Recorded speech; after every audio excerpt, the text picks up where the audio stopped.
Clashes have erupted between former Soviet countries of Armenia and Azerbaijan over the disputed region of Nagorno-Karabakh.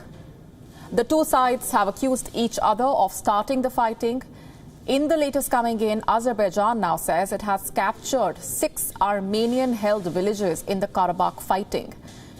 Massive troop mobilization is underway in the region, which has been prone to conflicts. Armenian Defense Ministry has released videos of what it said were destroyed Azeri tanks. The exact number of casualties is unknown, but Armenia has said that Armenian civilians have been killed in shelling by the Azerbaijan forces. According to the Armenian Defense Ministry, an Armenian woman and child were killed in the clashes. The Armenian government also said that over 10 people were injured in the area.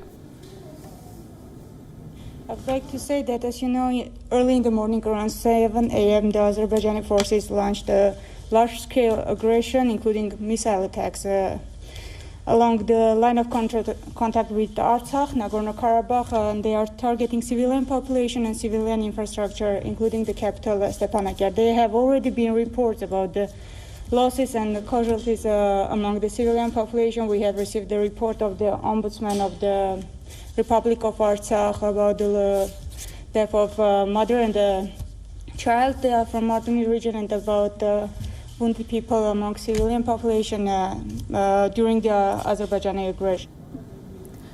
The Armenian government declared martial law and total military mobilization. The Armenian Prime Minister said in a statement, and I'm quoting, "Get ready to defend our sacred homeland."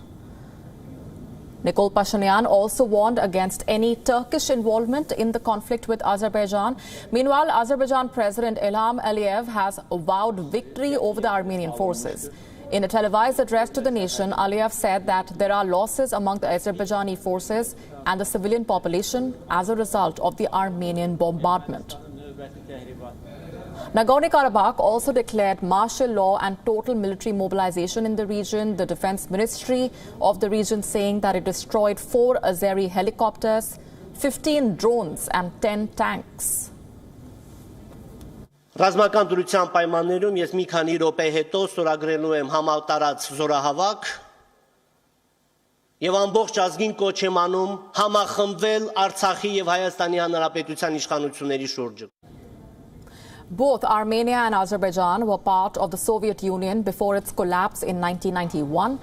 For 4 decades, the two countries have been engaged in that unresolved conflict over Nagorno-Karabakh.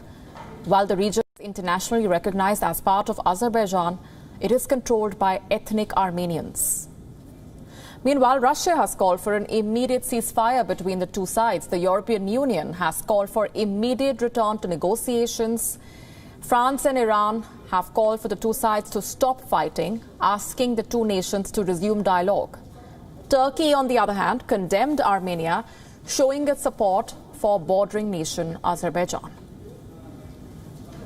Very much concerned by the reckless actions of the Armenian state against Azerbaijani land and sovereignty. We believe this conflict can be resolved through peaceful negotiations, but the Armenian side has shown no interest so far other than continuing to occupy parts of Azerbaijan. That occupation must end. Everybody knows where the solution lies, and the Minsk group countries must put pressure on Armenia to stop violating international law. Onur Erim, a political analyst, joining us live for more on this from Istanbul.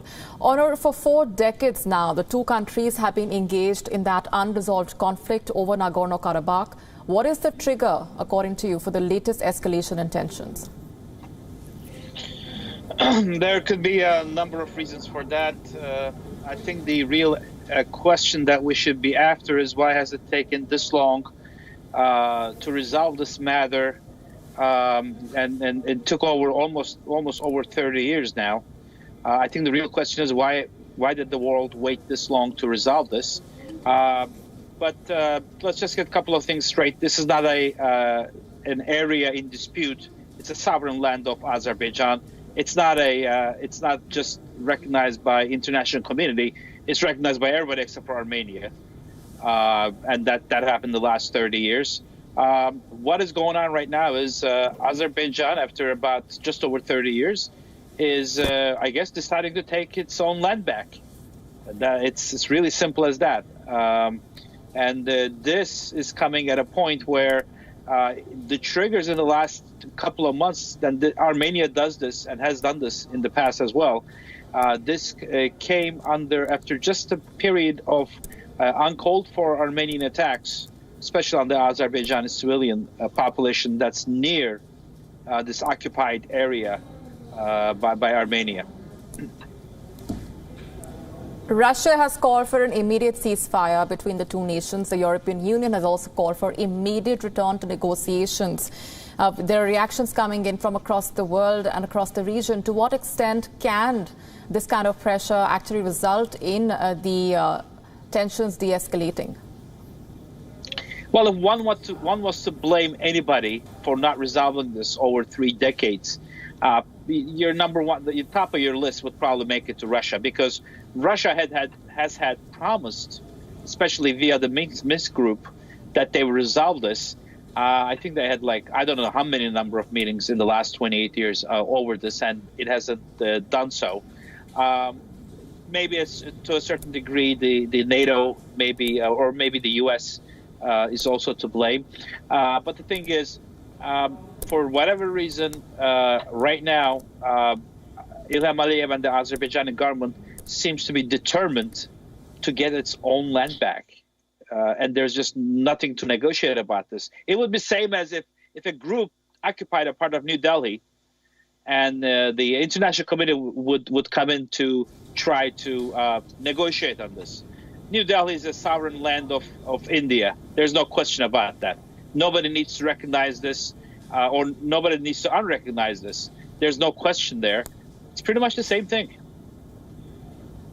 Right. Turkey has also made its stance clear. It has condemned Armenia and shown its support for Azerbaijan. Nikol Pashinyan, meanwhile, has warned against any Turkish involvement in that conflict. What are the options that Turkey is mulling at this point? We'll see. This came at a very at a very peculiar time.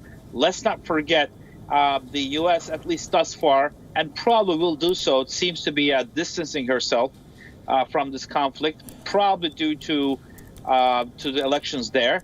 It seems like the big powers on the table here is Russia and Turkey. Now, both Turkey and Azerbaijan leaders for a long time, this goes beyond the current leaders, has been calling the two nations as one nation and two countries. So Turkey will, without a doubt, give any support that Azerbaijan needs for as long as Azerbaijan's intentions and actions are to get its own land back, to kick the militia and the army part of the Armenians out of its own land. That I have no doubt. But if this thing goes beyond Azerbaijan's occupied land, that's another question. But within getting back to occupied land of Azerbaijan, Turkey will not hesitate, nor will it stand short of any kind of support to Azerbaijan. That I could tell you. And this is regardless of who's in power in Turkey. All right, leaving it there for the moment, Onur. Thanks very much for joining us with those you. perspectives.